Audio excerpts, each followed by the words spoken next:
The Pakistan attack is fully pace-oriented attack, and as a fast bowler who has done well against India, how much of that mindset you are trying to bring into the team right now? And you have produced one of the best spells against India here, getting a hat-trick. So what kind of that mindset you are trying to inculcate into the team today? I mean, look, I've heard like a lot of options and discussions going on. Other teams have too many spinners, and we have like lesser spinning options. The teams play their game on their own strength. So we have like specialist three, I would say one of the best pace bowling options even today's game with Shaheen, Naseem and Haris. It's remind me that 90s striker. So I think reaching at that level, still they have a time, but they have all the ability to repeat those sort of performances. So pretty much confident, and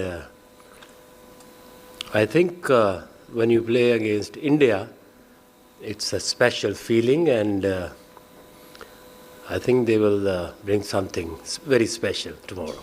Akib bhai, Assalamu alaikum. This is Abdullah from Gulf Today here. Akib bhai, you have lost first match, and of course you are under enormous pressure because tomorrow's game is like a knockout, and that too against India. So what kind of pressure you are feeling right now, being the host and on the edge? I mean, look, there is no game you can say you play without pressure. The first game we lost, okay. New Zealand is being a very strong team. They have good balance, and it doesn't make any difference.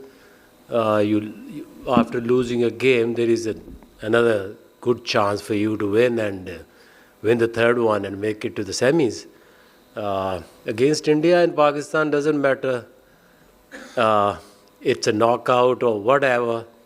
It's beyond game, and that's the beauty of India-Pakistan cricket. And if you look at the positive, I think that is the best time and best chance for any individual or a team to make a mark. We, used to love it, and all the players are waiting for the opportunity to rise above the bar. Hi, coach. Just wanted to know from you that since India have already played one game on that pitch, which is looking unusually slow, and you guys will be playing for the first time on this tournament, how do you see this situation? Do you see an extra added advantage for India because they have played one game on this pitch? Not at all, because if you look at all the Pakistani players, they've been playing, leagues here. They were like PSL played here. So it's nothing alien. The conditions everybody knows. And I don't think there is any advantage and disadvantage. आके भाई एक बड़ा मुकाबला है Pakistan team के लिए, और Pakistan team यकीनन हम सब लोग इंटरेस्टेड होंगे कि प्लेइंग 11 जो है उसके ऊपर एक तो जानना चाह रहे थे, और दूसरा इंडिया के बारे में सुनने में आ रहा है कि वो 3 से 4 स्पिनर्स को ट्राई कर सकता है, उनके पास एक फास्ट बॉलिंग ऑलराउंडर भी है। तो पाकिस्तान की जो सिलेक्शन है वो इनफ सिलेक्शन है इस टूर्नामेंट के लिए, क्योंकि क्रिटिसिज्म भी बहुत ज़्यादा हो रहा है कि हमारे पास ऑप्शन भी महदूद हैं और कल की प्लेइंग 11 भी। लेकिन जो प्लेइंग 11 है वो तो कल टॉस के टाइम आप सबको मिल जाएगी। बट जहाँ तक आप ये कह रहे हैं कि इंडिया जो है वो 3 से 4 स्पिनर खिलाने का उनका प्लान है, so that is their plan. हमने अपनी क्रिकेट अपनी स्ट्रेंथ पे खेलनी है। तो हमारी जो टीम है वो आपको बहुत ज़्यादा कोई ऐसी चेंजेस नहीं नज़र आएंगी। अब एक हमने सोच समझ के एक टीम सेलेक्ट की है जिसके ऊपर हमें बिलीव है, और उसी को हम बैक करेंगे। और अगर हमारी फास्ट बॉलिंग ऑप्शन जो है वो सबसे अच्छी हैं और ये मैच विनर्स हैं, तो ज़रूरी नहीं है कि जो दूसरी टीमें कर रही हैं आप भी वही करना शुरू कर दो। Akib, just you have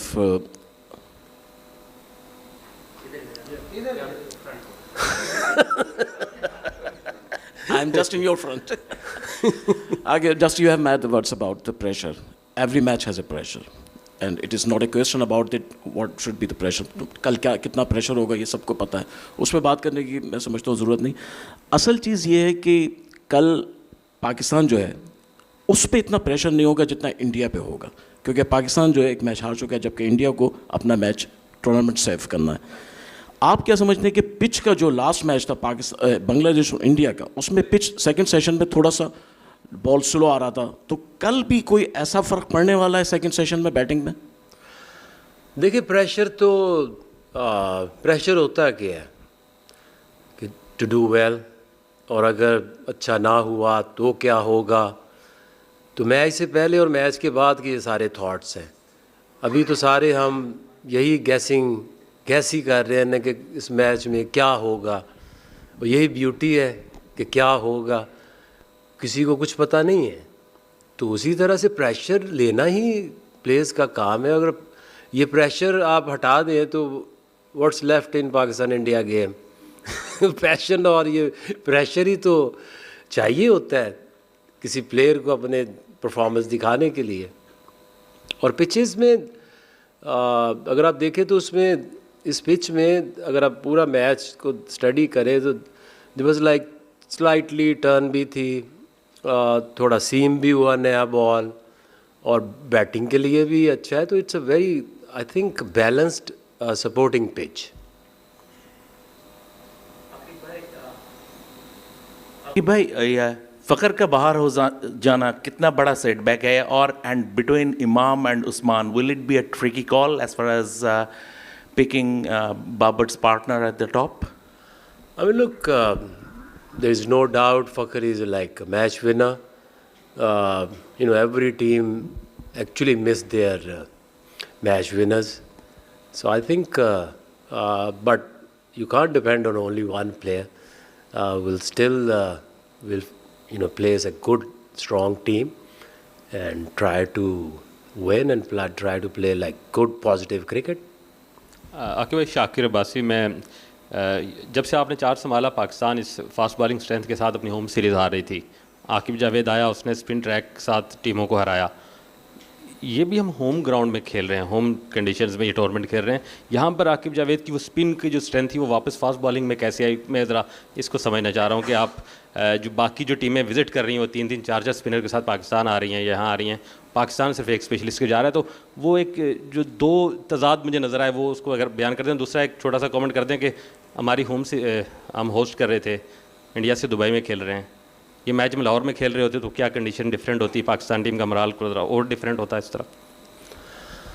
देखिए जो मोरल है ना, वो आप कहीं भी खेल लेंगे, चाहे आप क्राउड सारा बाहर भी निकाल दें स्टेडियम से, पाकिस्तान इंडिया गेम में तो वही जोश रहेगा. यही इसकी खूबसूरती है. और जो क्राउड है वो करता क्या है? क्राउड ये करता है कि जब आप अच्छा खेल रहे होते हैं तो आपको सपोर्ट करता है, तालियां बजाता है. जब आप बुरा खेल रहे होते हैं तो चाहे वो इंडिया है चाहे वो पाकिस्तान है, अपना ही क्राउड आपके ख़िलाफ़ बोलना शुरू करता है. तो क्राउड को तो आप जहन में एज प्लेयर आपको रखनी नहीं चाहिए, ना हम भी नहीं रखते थे, इनको भी नहीं रखना चाहिए. आपका फोकस क्या है? Ball, bat, that's it.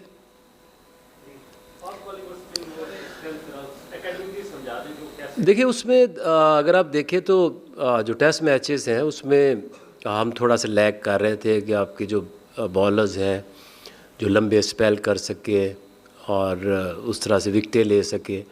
जो इंग्लैंड की टीम आई थी तो उसके अगेंस्ट तो हमारी बेस्ट ऑप्शन थी कि स्पिन पिचेस बनाएं, स्पिनर्स खिलाएं और रिज़ल्ट अपने हक में करें. अभी वेस्ट इंडीज़ आई है तो उनके अगेंस्ट भी स्पिन पिचेस आइडियल थी कि वो उतना अच्छा स्पिन को नहीं खेलते जितना कि दूसरी सब कॉन्टिनेंट की टीम खेलती हैं. तो आपकी कोई सेंस बननी चाहिए ना. अभी वनडे क्रिकेट है, उसमें अब ये बात तो कर रहे हैं कि जी वो 4-4, 5-5 स्पिनर्स लेकर आए हैं. तो अगर आप उनकी प्लेइंग 11 देखो तो आज ऑस्ट्रेलिया भी खेल रही है, इंग्लैंड भी खेल रही है, न्यूजीलैंड ने भी खेला है. तो आपके एक स्पेशलिस्ट स्पिनर है और 2-2 ऑलराउंडर्स हैं. पाकिस्तान की तरफ देखते हैं तो जी बहुत कम स्पिन खिला रहे हैं. आपका एक स्पेशलिस्ट स्पिनर है और आपके 2 ऑलराउंडर्स हैं, इसमें एक लेफ्ट आर्मर है खुशदिल और एक आगा सलमान है जो ऑफ स्पिन कराता है। तो आपने एक बैलेंस रखना है, ये like 20 overs 25 overs pace and bounce. आप ऐसे नहीं हो सकता कि आप यहाँ पे 5 स्पिनर खिला दें, और ऐसी पिचेस आपको कहीं नज़र भी नहीं आएंगी जहाँ पे आपको लगे कि जहाँ पे बहुत ज़्यादा बॉल टर्न हो रही है और स्पिनर्स के लिए बहुत कुछ है और फास्ट बॉलर के लिए कुछ नहीं है। Razia from BBC Urdu, nice to see you back on this platform. जब आप यहाँ थे तो आपने ना सिर्फ यूएई, आपने अंडर 19s को भी ट्रांसफॉर्म कर दिया था। So the younger players on your team, we saw lot of them practicing catches last night, और हाई प्रेशर गेम में a lot of players get nervous and drop those catches as well. तो younger players को आपने क्या मशवरा दिया, how to handle this big stage? देखिए उसमें होता ही है कि your environment is very important. If you are comfortable, if you tell them, okay, this is a game, okay, pressure will be there, but this is what it is when it's come to India and Pakistan. So go out there and showcase your talent and forget about the results afterwards and before. ये 2 चीज़ें अगर आपके दिमाग में हों तो आप pre plan करते करते सोच के गेम को मुश्किल कर सकते हैं। और अगर आपको एक डर है कि हार गया तो क्या होगा, कुछ भी नहीं होता। आपने दिलेरी से क्रिकेट खेलनी है, जो रिज़ल्ट होगा वो कल 8 घंटे में सबको समझ आ जाएगी।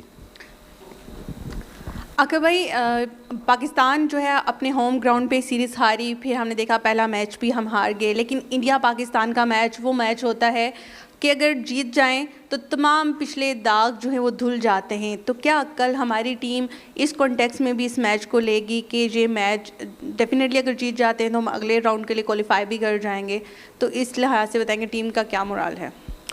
देखिए ये तो आप लोग हैं जो लिखते हैं, जो सहाफ़ी हैं, दाग लग गए, दाग धुल गए। जो हम जो क्रिकेटर्स हैं उनके ये प्रोफेशंस हैं, उनके लिए ये एक ऑनर भी है, but at the same time this is their profession. आप अपनी कोशिश करते हैं, उसमें आप कोई सीरीज़ हार भी जाते हैं, और एक मैच आपने जीता है, एक टीम ने नहीं जीता, उससे क्या फ़र्क पड़ता है आपकी परफॉर्मेंस में या आपके ऊपर कितने क्या प्रेशर होगा, क्योंकि हर गेम जो है वो डिफरेंट है। और इंडिया पाकिस्तान का मैच चाहे आपका 10 मैचेस के बाद भी है, 10 जीतने के बाद भी है या 6 हारने के बाद भी है, वो बदल नहीं सकता जो इंडिया पाकिस्तान की मैच की जो है खूबसूरती है। आके भाई, अभी आपने दिलेरी शब्द का इस्तेमाल किया। जब आप खेलते थे 90s की टीम, वो दिलेरी भी दिखती थी, इनोवेशन भी दिखता था। एशिया में कहा जाता था कि Pakistan team ahead of its time थी, लेकिन ये टीम को देखते हैं यहाँ पर T20 के दौर में भी ऐसा लगता है काफ़ी पुरानी क्रिकेट खेल रही है। ये कितना डिफ़िकल्ट है एज ए कोच? देखिए सारी ये सोच की बात है, और किस तरह से आप सोचते हैं, किस तरह से आप एक एनवायरनमेंट बनाते हैं। अब वो भी हमने ये भी देखना होता है कि क्या ये जो ग्राउंड है या पिच है, क्या ये वो है जो पाकिस्तान में मैचेस हो रहे हैं या कि ये थोड़ी डिफरेंट है। तो उस लिहाज से हम खेलेंगे, जैसी पिच है, जैसी कंडीशंस है, जैसी टीम है। ये ज़रूरी है कि आपने जाके वनडे में भी आपने T20 शुरू कर देना है। जो चैलेंज है वो, जो मेरी फीलिंग अगर आप पूछे तो अब ये जो 50 ओवर क्रिकेट है ये बहुत ज़्यादा चैलेंजिंग हो गई है। ये जो 40 ओवर्स 35 to 40 ओवर्स के बाद अब जो गेम है वो फिटनेस लेवल बहुत बेहतर करने पड़ेंगे। और ये जो, क्योंकि जो आप अगर सारा साल ज़्यादा फोकस आपका T20 के ऊपर है, तो जब ये आप ओवर गुज़रते ही नहीं है, 20 ओवर का मैच ख़त्म होने के बाद भी आपको 30 ओवर और अंदर रहना है। सो आई थिंक जो फिटनेस है ये सबसे बड़ा एक चैलेंज है, जिसके लिए टेस्ट क्रिकेट है, उसमें 2 घंटे आप खेलते हैं, आपको लंच ब्रेक है, फिर 2 घंटे है, फिर टी ब्रेक है। तो ये like 3.5 hours and some time more आपने ग्राउंड पे रहना है, फोकस रहना है, तेज़ गेम है। I think fitness is the की।